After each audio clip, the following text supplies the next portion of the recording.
आदाब नाजरीन, खबरनामे में आपका इस्तकबाल है। मैं हूं रेशमा आपके साथ। आइए नजर डालते हैं इस वक्त की हेडलाइंस पर। भारत की यके बाद दीगरे कार्रवाई से घबराया पाकिस्तान। मुसलसल 11वें रोज LOC पर जंगबंदी के खिलाफ वर्जी। भारतीय फौज ने दिया मुंहतोड़ जवाब।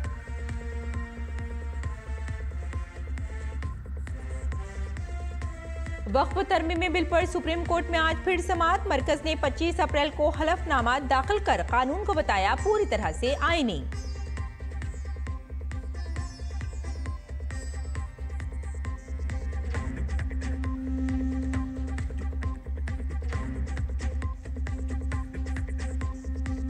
कानपुर की जूता फैक्ट्री में लगी शदीद आग। 5 मंजिला इमारत में आग लगने से 5 अफराद की मौत। फिलहाल आग पर पा लिया गया काबू।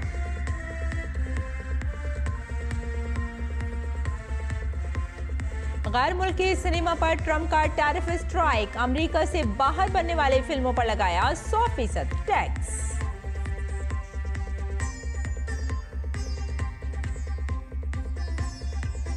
बिहार में खेलो इंडिया यूथ कैंपस का आज दूसरा दिन। तैराकी, निशानाबाजी और फुटबॉल में अपने फन के जौहर दिखाते नजर आएंगे खिलाड़ी।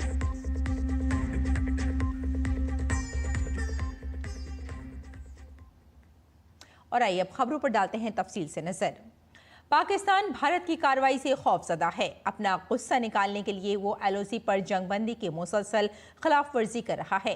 कल रात भी उसने बिलाश्तियाल फायरिंग की। पड़ोसी मुल्क की फौज की चौकियों ने जम्मू कश्मीर में कुपवाड़ा, बारामूला, पूंछ, राजौरी, मंडेर, नौशेरा, सुंदरबनी और अखनूर के आसपास के इलाकों में लाइन ऑफ कंट्रोल के पार छोटे हथियारों से फायरिंग की। हिंदुस्तानी फौज भी पाकिस्तान का फौरी और मुंहतोड़ जवाब दे रही है। जिला कोलगाम के टांगी मार्ग गांव के इम्तियाज अहमद को पुलिस ने पहलगाम दहशतगर्दाना हमले के सिलसिले में हिरासत में लिया था। सिक्योरिटी फोर्सेस के मुताबिक दौरान तफ्तीश उसने एतराफ़ किया था कि उसने दहशतगर्दों के लिए खाने और दीगर चीज़ों का इंतजाम किया था। सिक्योरिटी फोर्सेस के मुताबिक पूछगछ की बुनियाद पर उसे दहशतगर्दों के ठिकाने पर ले जाया जा रहा था। उसने हिरासत से फरार होने की कोशिश की और दरियाए विश्वा में छलांग लगा दी। पानी के बहाव की वजह से वो नदी में बह गया। ये सारा वाकया ड्रोन कैमरे में कैद हो गया। नौजवान की लाश बादअज़ा अहरबल के इलाके में नाले से बरामद हुई। उत्तर प्रदेश में कानपुर के चमनगंज इलाके में कल रात जूतों की फैक्ट्री में शॉर्ट सर्किट की वजह से जबरदस्त आग लग गई। इस हादसे में 5 अफराद अपनी जान से हाथ धो बैठे हैं। हादसे में जूतों का कारोबार करने वाला दानिश, उनके अहलिया, 3 बेटियां और उनकी ट्यूशन टीचर झुलस गई। इसके साथ ही इस बात का भी इम्कान है कि इमारत में कई और लोग भी फंसे हुए हैं। फिलहाल आग पर काबू पा लिया गया है। SDRF की टीम राहत और बचाव के कामों में लगी हुई है। मौसूला इतलात के मुताबिक गैर कानूनी तौर पर चलने वाली जूतों की फैक्ट्री में शॉर्ट सर्किट के बाइस आग भड़क उठी। आग ने खौफनाक शक्ल इख्तियार कर ली और इमारत की 5 मंजिलें शोलों की लपेट में आ गईं। हादसे के बारे में ADCP सेंट्रल कानपुर ने कहा कि बचाए गए लोगों को तिब्बी इलाज के लिए अस्पताल भेज दिया गया है। इसके अलावा इमारत की दोबारा तलाशी ली जाएगी और इस बात को यकीनी बनाया जाएगा कि कोई शख्स अंदर फंस न जाए। अभी तक 5 लोगों को यहाँ से निकाला गया है और निकाल के भेजा गया है और भेजने के बाद वहाँ पे चिकित्सक द्वारा उनका परीक्षण किया जाएगा। फिर आवश्यक जो कार्रवाई है, चिकित्सकीय कार्रवाई है, वो की जाएगी। अभी ये भी देखेंगे कि ऐसा तो नहीं कोई और भूला भटका व्यक्ति अंदर रह गया हो, शेष रह गया हो। अभी इसको हम दोबारा सर्च कराएंगे। और अदालत उज़्मा वक्फ तरमीमी एक्ट पर आज समाअत करेगी। इससे पहले 17 अप्रैल को अदालत ने मरकज को जवाब देने के लिए 7 दिन का वक्त दिया था। नीज़ वक्फ बोर्ड में नई तकरीरों पर अगली समाअत तक पाबंदी आयद कर दी गई थी। अदालत उज़्मा ने मरकज का जवाब आने तक वक्फ करार दी गई जायदाद पर रोक बरकरार रखने को कहा था। मरकज ने 25 अप्रैल को अदालत में हलफनामा दाखिल करते हुए कहा कि यह कानून पूरी तरह से आईनी है। इसे पार्लियामेंट ने पास किया है, इसलिए इसे रोका नहीं जाना चाहिए। 1332 सफ़हात पर मुश्तमिल हलफनामे में हुकूमत ने दावा किया है कि 2013 से वक्फ इमलाक में 20 लाख एकड़ से ज़्यादा का इजाफा हुआ है, जिसकी वजह से अक्सर निजी और सरकारी ज़मीनों पर तनाज़ात होते रहे हैं। लेकिन all India Muslim personal law board ने हुकूमती आदद शुमार को गलत करार देते हुए झूठा हलफनामा देने वाले अफसर के खिलाफ अदालत से कार्रवाई का मुतालबा किया है। अदालत उज़्मा का कहना है कि वो कानून के खिलाफ दायर 70 से ज़्यादा अर्जियों के बजाय सिर्फ 5 अहम दरख्वास्तों पर समाअत करेगी, जिनमें मजलिस इत्तेहादुल मुस्लिमीन के रुकन पार्लियामेंट असदुद्दीन ओवैसी की दरख्वास्त भी शामिल है। यह कानून अप्रैल में सदर जमहूरिया की मंजूरी के बाद नाफिज किया गया था। लोकसभा में 288 और राज्यसभा में 128 पार्लियामान ने इसकी हिमायत की थी। कई अपोजिशन जमातों ने इसकी मुखालफत की थी और सुप्रीम कोर्ट से रुजू भी किया था। संभल जामा मस्जिद केस की आज हाई कोर्ट में समाअत होने वाली है। गुज़िश्ता समाअत में एएसआई को जवाबी हलफनामा दाखिल करने के लिए वक्त दिया गया था और केस की समाअत आज तक के लिए मुलतवी कर दी गई थी। दरअसल 19 नवंबर 2024 को सिविल कोर्ट ने एएसआई को मुतनाज़ मस्जिद कॉम्प्लेक्स का सर्वे करने का हुक्म दिया था, जिसे मस्जिद की इंतजामी कमेटी ने हाई कोर्ट में चैलेंज किया है। ज्ञानवापी केस की समाअत आज इलाहाबाद कोर्ट में होने वाली है। वाराणसी के ज्ञानवापी कॉम्प्लेक्स में मुबैना शिवलिंग को छोड़कर मुतनाज़ा वज़ू खाने के एएसआई के जरिए सर्वे कराने का मुतालबा करने वाली अर्जी पर यह समाअत होनी है।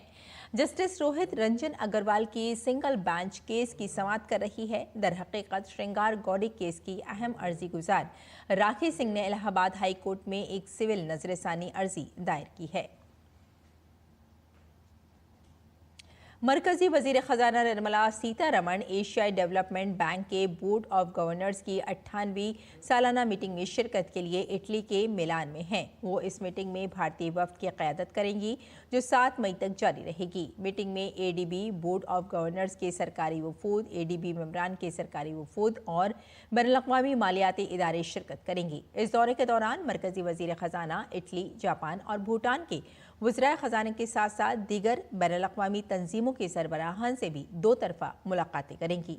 इसके अलावा वो आलमी थिंक टैंक्स, बिजनेस लीडर और सीईओ से भी मुलाकात करेंगी। दौरे के दौरान वो भारतीय तारकीन वतन के साथ बातचीत भी करेंगी और बोकोनी यूनिवर्सिटी में इक़्तिसादी और मौसमियाती लचक को मुतवाज़िन करने पर एक मुकम्मल इजलास से खिताब करेंगी।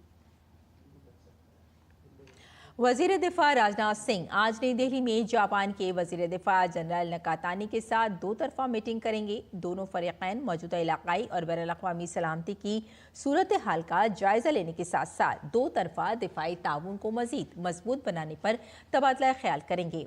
हालिया वर्षों में भारत और जापान के दरमियान दिफाई तबादले मजबूत हुए हैं। इस मुलाकात को हिंद बैनुल-काहिल ख़त्ते में अमन, सलामती और इस्तेहकाम के मामले पर मुश्तरका नुक़्ता नज़र से भी बहुत अहम समझा जा रहा है।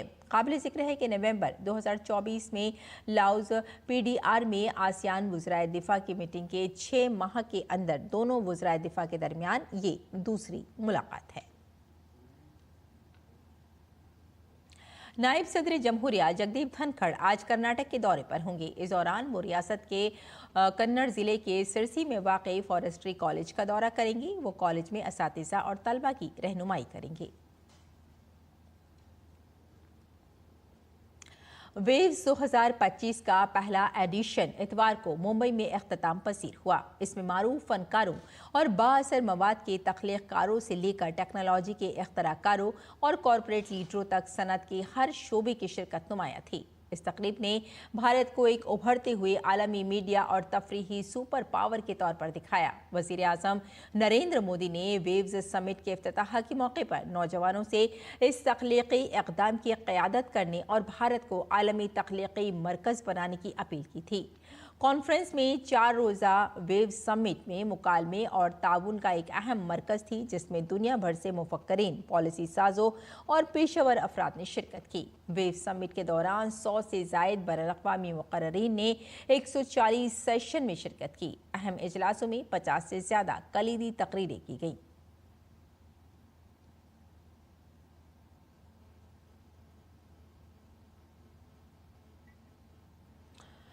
आगे बढ़ते हैं। लखनऊ में मामूल की चेकिंग के दौरान 2 अफराद ने पुलिस पर गोली चला दी। अपने दिफा में पुलिस ने उन पर फायरिंग भी की, जिसमें दोनों अफराद को टांगों में गोली लगी और वो पकड़े गए। दोनों की शिनाख्त मोनू राजपूत और महेश रावत के तौर पर हुई है। दोनों अफराद से एक एक पिस्तौल और 2 कारतूस बरामद हुए हैं। मशरक़ी लखनऊ के डीसीपी शशांक सिंह ने इससे पूछताछ की है। इब्तदाई पूछताछ के दौरान उसने बताया कि उसके खिलाफ कई मुकदमा दर्ज हैं। वो चंद रोज कबल जेल से रिहा भी हुआ था और इसी वजह से वो ऐसी वारदातें कर रहा था और जराइम पेशा हैं दोनों ही, और माजी में भी ऐसी कई वारदातें कर चुके हैं और मुस्तकबिल में भी ऐसी वारदातें करने का मंसूबा बना रहे थे। इनसे जब विस्तृत पूछताछ करी गई तो इनके द्वारा बताया गया कि इनके द्वारा अभी हाल फिलहाल में विपुल खंड में और विवेक खंड में पर्स स्नैचिंग की घटनाएं कारित करी गई थीं। इनके पास से दोनों व्यक्तियों से एक एक तमंचा, 2-2 कारतूस बरामद हुआ है। साथ ही दोनों घटनाओं में जो पर्स चोरी हुए थे और छिने थे, वो पर्स भी बरामद करे हैं। अभी प्रथम दृष्टया इनसे जो पूछताछ करी गई, इनके द्वारा बताया गया इन पे कई मुकदमे हैं। ये कुछ दिन पहले जेल से रिहा हुए हैं और इसीलिए इस तरह की घटना कर रहे थे। ये शातिर अपराधी हैं और पहले भी इस तरह की कई घटनाएं कर चुके हैं और इस तरह की घटनाएं लखनऊ में करने का ये लोग प्लान बना रहे थे, जहां हमारी पुलिस ने इन्हें पकड़ लिया है। इन्हें अभी प्राथमिक उपचार के लिए CHC में भिजवा दिया गया है। विधिक कार्रवाई प्रचलित है। और नोएडा STF ने नीट UG इम्तिहान पास करने में मदद करने के नाम पर लोगों को धोखा देने में मुलविस गिरोह के 3 मुल्जिमान को गिरफ्तार किया है। गिरफ्तार मुल्जिमीन की शिनाख्त विक्रम कुमार, धर्मपाल सिंह और अनिकेत कुमार के तौर पर हुई है। इन तीनों पर नोएडा के सेक्टर 3 में दफ्तर बनाकर धोखा देने का इल्जाम है। मुल्जिमीन के कब्जे से 6 कॉलिंग मोबाइल और 4 जाती मोबाइल, तलबा का डेटा और एक फॉर्च्यूनर कार बरामद हुई है। नीट UG इम्तिहान मुकम्मल हो गया है। नेशनल टेस्टिंग एजेंसी ने मुल्क भर के 550 से ज़्यादा शहरों में इम्तिहान का इनेकाद किया। इम्तिहान के लिए 23 लाख तलबा ने रजिस्ट्रेशन कराया था। इम्तिहान दोपहर 2 बजे से शाम 5 बजे तक एक ही शिफ्ट में लिया गया। इम्तिहान की तकमील के बाद हमारे नुमाइंदे अमरेंद्र गुप्ता ने दिल्ली के एक इम्तिहानी मरकज़ में उम्मीदवारों से बात की। काफ़ी अच्छी थी, मतलब स्ट्रिक्टनेस काफ़ी थी, चेकिंग वगैरह काफ़ी अच्छे से हुई थी और एग्ज़ाम भी इजी था, ज़्यादा डिफ़िकल्ट नहीं था। फिज़िक्स का पार्ट थोड़ा डिफ़िकल्ट था बट बायो और केमिस्ट्री अच्छा था। पेपर का लेवल इजी था। Last year biology was difficult, इस बार ठीक था। लास्ट टाइम जहाँ मेरा सेंटर था उसमें और यहाँ भी ज़्यादा फ़र्क नहीं था, तब वहाँ भी स्ट्रिक्टनेस थी और यहाँ भी स्ट्रिक्टनेस थी लास्ट टाइम जितनी। हाँ, लेकिन पेपर का पैटर्न पेपर बहुत डिफरेंट आया था पिछली बार से। सेल्फ स्टडी की थी, घर पे खुद से पढ़ाई की थी और फिज़िक्स थोड़ा सा लेंदी था। जैसी इनकी सिक्योरिटी है और जैसा इनका सारा करिकुलम है बहुत ही अच्छा है, पहले से बहुत बेटर है। अंदर बहुत ही अच्छा डेकोरम था, डिसिप्लिन था अंदर। भारत नेपाल सरहद के 15 किलोमीटर के दायरे में गैर कानूनी तजवुज़ात के खिलाफ जिला सिद्धार्थनगर में भी कार्रवाई की जा रही है। जिला की तहसील शोहरतगढ़ के गांव पेरा में वाक़े मदरसे में बिल्डोज़र से कार्रवाई की गई। ये मदरसा गोदाम की ज़मीन पर बनाया गया था, जिसके बाद इंतज़ामिया ने 625 गैर कानूनी मुस्तकिल और आर्जी तजवुज़ात की निशानदेही की है। इसी सिलसिले में पेरा गांव में मदरसे के खिलाफ इन्हदामी कार्रवाई की गई है। मिसमार करने से कबल इंतज़ामिया ने मदरसे में नोटिस लगा दिया था, जिसमें कहा गया था कि 26 अप्रैल तक तजवुज़ात हटा दिए जाएंगे। नोटिस में यह भी लिखा गया था कि अगर तजवुज़ात खुद ना हटाए गए तो इंतज़ामिया की जानिब से इसे गिरा दिया जाएगा।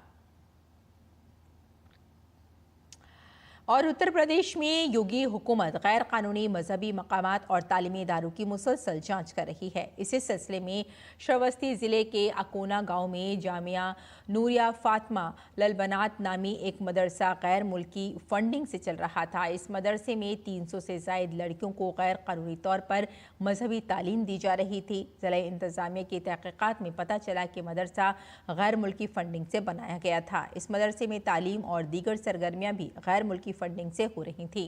इस मदरसे के डायरेक्टर सैयद सिराजुद्दीन हाशमी गुजरात के गोधरा के रहने वाले हैं, जो श्रावस्ती में एक गैर तस्लीम शुदा मदरसा चला रहे थे। मामले की इत्तला मिलते ही इंतज़ामिया के आला अफसरान मौके पर पहुंच गए और मदरसे को सील कर दिया। ये गैर मान्यता प्राप्त मदरसा है, जिसमें कि हम लोग परसों भी आए थे।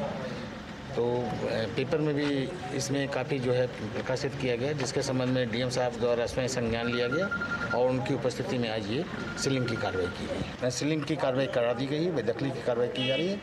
न्यायालय से आदेश होने के बाद उस पर जो है बेदखली कार्रवाई को सील किया गया है। अवैध मर्यादा जो गैर मानता है उस पर सबको नोटिस जारी हो गया है। जो 192 थे, जो अस्थायी मानता थे, उस पर जो है रजिस्ट्रार के प्रत्याहरण के लेटर जारी। कितने मदरसों पे? 192 मदरसों को लेटर जारी कर दिया हमने। और मुल्क भर के करोड़ों वोटरों, ओहदेदारों और सियासी जमातों के लिए इलेक्शन कमीशन एक बड़ी डिजिटल तब्दीली करने जा रहा है। कमीशन जल्द ही ECI-NET के नाम से एक सिंगल प्लेटफॉर्म ऐप लॉन्च करेगा, जो इलेक्शन से मुताल्लिक़ तमाम खदमात एक जगह पर फराहम करेगा। ये ऐप इलेक्शन कमीशन की 40 से ज़ायद मौजूदा मोबाइल और वेब एप्लीकेशंस को मरबूत करेगी। इसमें CVIGIL app, voter helpline app, voter turn out app जैसी ऐप्स शामिल हैं। इस इक़दाम का मकसद शहरियों, इंतखाबी एहलकारों, सियासी जमातों और सिविल सोसाइटी के लिए एक हमवार, मरबूत और सारिफ दोस्त तजुर्बा फराहम करना है।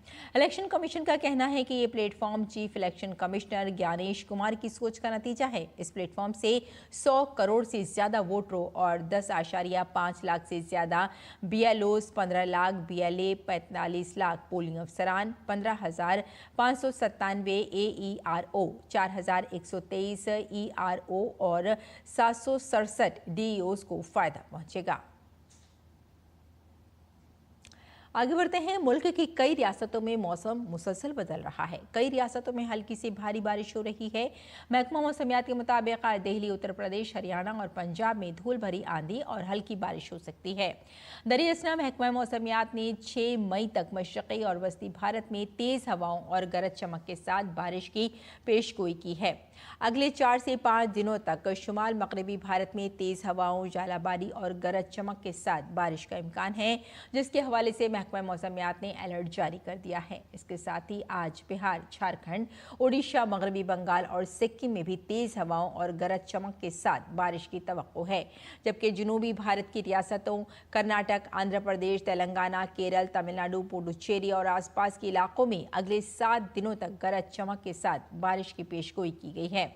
इसके साथ ही उत्तराखंड के पहाड़ी इलाकों में 8 मई तक मौसम खराब रहेगा। IMD ने उत्तरकाशी, चमोली, रुद्रप्रयाग, टिहरी, गढ़वाल, देहरादून, हरिद्वार जैसे मकामात पर गरज चमक और तूफानी हवाओं के साथ बारिश का ऑरेंज अलर्ट जारी किया है। डिजास्टर मैनेजमेंट अथॉरिटी ने खराब मौसम के पेश नज़र लोगों से अलर्ट रहने को कहा है। और भारत एडिटेड चावल की अक़साम तैयार करने वाला दुनिया का पहला मुल्क बन गया है। मरकज़ी ज़राअत और किसानों की बहबूद के वज़ीर शिवराज सिंह चौहान ने Indian council of agricultural research में मुनक़िदा एक प्रोग्राम में इसका आगाज़ किया। चावल की ये अक़साम कम पानी में तैयार होती हैं और ज़्यादा पैदावारी सलाहियत के साथ साथ इसे तैयार होने में भी कम वक्त लगता है। हिंदुस्तान ने जीनोम एडिटेड चावल की अक़साम तैयार करने वाला दुनिया का पहला मुल्क बनकर ज़राअत के मैदान में एक अहम संग मील हासिल किया है।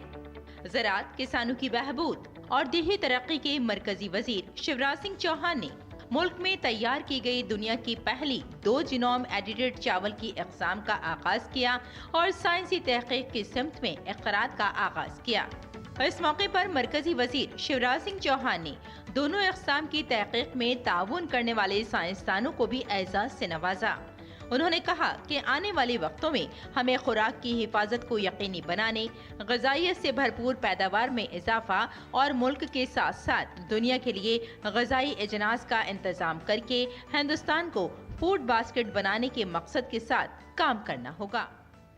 प्रधानमंत्री जी का संकल्प विकसित भारत, और विकसित भारत विकसित खेती के बिना नहीं बन सकता, समृद्ध किसान के बिना भी नहीं बन सकता। किसान आगे बढ़ेगा, समृद्ध होगा और खेती विकसित होगी, तभी संपूर्णता पूरी तरह से हम विकसित भारत का लक्ष्य प्राप्त कर पाएंगे। प्रधानमंत्री जी के नेतृत्व में काम बड़ी तेजी से चल रहा है। वैभवशाली भारत, एक गौरवशाली भारत, संपन्न भारत, एक समृद्ध भारत, एक शक्तिशाली भारत का निर्माण हो रहा है और खेती उसका मुख्य आधार है। ICAR ने हिंदुस्तान की पहली जीनोम एडिटेड शुदा चावल की अक़साम चावल 1 तैयार की है। ये DRR धान 100 कमला और पूसा DST राइस 1 तैयार की गई है। ये अक़साम पैदावार में इजाफा, आबो हवा की लचक और पानी के तहफ़्फ़ुज़ में इनक़लाबी तब्दीलियाँ लाने की सलाहियत रखती है। ये नए किस्मों पर मबनी जीनोम एडिटिंग टेक्नोलॉजी का इस्तेमाल करते हुए तैयार की गई है, जो CRISPR कैस को शामिल किए बगैर किसी जानदार के मुकामी जीन्स, DNA, किसी भी गैर मुल्की किस्म की जीनोम SDN1 और SDN2 में बारीक तब्दीलियाँ करती है। एडिटिंग को आम फसलों के लिए हुकूमत हिंद के बायो सेफ्टी ज़वाबित के तहत मंजूर किया गया है। जो मुख्य स्टेपल फसलें हैं, गेहूं हो और धान हो, इसमें बहुत तरह की चुनौतियों का हम लोग को सामना करना पड़ता है। सबसे बड़ी बात तो यह है कि जो क्लाइमेट रेजिलियंस का जो इशू है, क्लाइमेट चेंज का विषय है, उस पर हम लोग को नई नई वैरायटीज़ की आवश्यकता पड़ी और हमारे IARI, ICR के सभी जो संस्थाएं हैं, उन्होंने क्लाइमेट रेजिलियंट वैरायटीज़ हम लोगों ने पैदा की हैं और उसको हम लोग सीड चेन में लाने का प्रयास कर रहे हैं। ये जो टेक्नोलॉजी डेवलप हुई है, ये हमारे देश में हमारे साइंटिस्ट ने पैदा की है, डेवलप की है। ये किस्म आंध्र प्रदेश, तेलंगाना, कर्नाटक, तमिलनाडु, पुडुचेरी, केरला जोन 7 और छत्तीसगढ़, महाराष्ट्र, मध्य प्रदेश जोन 5, उड़ीसा, झारखंड, बिहार, उत्तर प्रदेश और मगरबी बंगाल जोन 3 रियासतों के लिए तैयार की गई है। हुकूमत हिंद ने 2023-24 के बजट में ज़राई फसलों के जीनोम एडिटिंग के लिए 500 करोड़ रुपए मुख्तस किए हैं।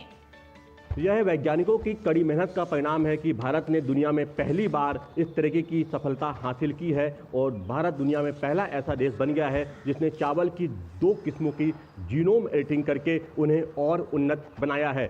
ऐसी ही कोशिश दलहन तिलहन में भी की जा रही है, जिससे कि इन फसलों को और उन्नत तो किया ही जा सके, साथ ही उत्पादन को बढ़ाकर भारत ही नहीं बल्कि विश्व की खाद्य जरूरतों को पूरा किया जा सके। कैमरामैन सुमित नोटियाल के साथ अजीत द्विवेदी, DD न्यूज, दिल्ली। और नाज़रीन, आइए अब नजर डाल लेते हैं दिल्ली से शाये कुछ उर्दू अखबार।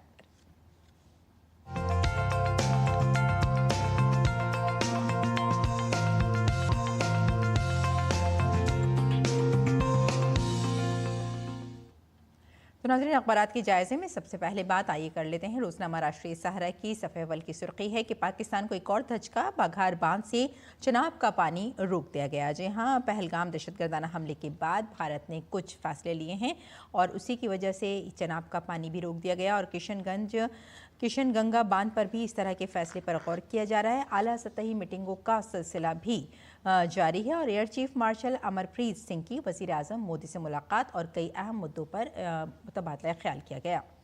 और अब देख लेते हैं नाजरीन अगली सुर्खी। हज 2025 श्रीनगर से 178 आज़मीन पर मुश्तमिल पहला काफिला रवाना हो गया है और पहलगाम में जो अभी हमला किया गया था, दहशतगर्दाना हमला था, उसी के पेश नज़र सिक्योरिटी के मज़ीद इंतजाम किए गए थे ताकि हाजियों को कोई परेशानी का सामना न करना पड़े। और अब देख लेते हैं अगली सुर्खी। निज़ाम को ज़्यादा शफाफ और मौसर बनाने के लिए इक़दाम किए जाएंगे। जहां वज़ीर आला ने सिस्टम का आगाज़ किया और अब कोई भी सबूत छुपा नहीं सकेगा, हर मामले पर रखी जाएगी नज़र, ये दिल्ली की वज़ीर आला का कहना है। और अब देख लेते हैं नाजरीन अगली सुर्खी। अगली सुर्खी में हम आपको बता दें कि गाफ को हराकर सवालिंका ने मैड्रिड ओपन का खिताब अपने नाम कर लिया है और ये गाफ के लिए एक बड़ी कामयाबी मानी जा रही है। और इसी के साथ चलते चलते कुछ और ख़बरें भी नाज़रीन देख लेते हैं और बुलेटिन की जानिब लौट जाते हैं। कुछ और ख़बरें देखते हैं। पाकिस्तान के बलूचिस्तान सूबे में बलूचिस्तान लिबरेशन आर्मी के फतेह स्क्वाड ने क्वेटा कराची हाईवे पर आपको बता दें कि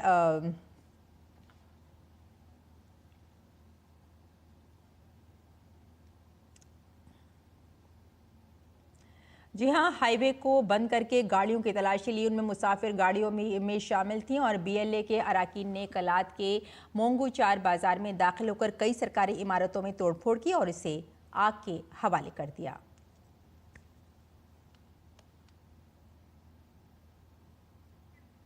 अमरीकी सदर डोनाल्ड ट्रंप ने कहा कि अमरीकी तिजारती मुआहदों पर चीन समेत मुतादिद ममालिक के साथ मीटिंग कर रहा है। उन्होंने कहा कि उनकी बुनियादी तरजीह चीन के साथ मुनसिफाना तिजारती मुआहदे को यकीनी बनाना है। वहीं अमरीकी सदर ने अमरीका से बाहर बनने वाली तमाम फिल्मों पर 100% टैरिफ लगाने का ऐलान किया है।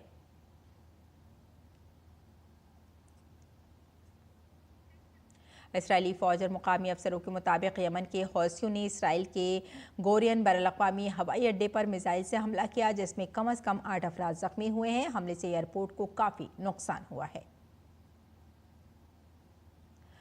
आइए आगे बढ़ते हैं और बात करते हैं खेलो इंडिया यूथ गेम्स की। तो आपको बता दें कि खेलो इंडिया यूथ गेम्स 2025 का आज दूसरा दिन है। इन गेम्स का इनेकाद बिहार और दारुल हुकूमत दिल्ली में किया जा रहा है। दूसरे रोज़ इन गेम्स में तैराकी, शूटिंग और फुटबॉल के मुकाबले होंगे, जबकि एथलेटिक्स 12 मई से शुरू होंगे। हॉकी का मुकाबला 7 से 13 मई तक राजगीर स्पोर्ट्स कॉम्प्लेक्स में होगा। ज़्यादातर खेलों का इनेकाद पटना, राजगीर, गया, भागलपुर और बेगूसराय में किया जाएगा, जबकि 3 इवेंट्स शूटिंग, जिम्नास्टिक और ट्रैक साइकिलिंग दिल्ली में मुनक्किद होंगे। 4 मई से शुरू होने वाले गेम्स 15 मई तक जारी रहेंगे, जिसमें 5000 के करीब खिलाड़ी हिस्सा ले रहे हैं। इससे कबल खेलो इंडिया यूथ गेम्स का आगाज बिहार की राजधानी पटना के पाटलिपुत्र स्पोर्ट्स कॉम्प्लेक्स में कल एक शानदार तकरीब के साथ हुआ। वजीर आज़म नरेंद्र मोदी ने एक वीडियो पैगाम के जरिए शुरका से खिताब किया। और अब मौसम का मिजाज।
तो नाज़रीन, खबरनामे में फ़िलहाल इतना ही। इजाज़त नहीं, आदाब।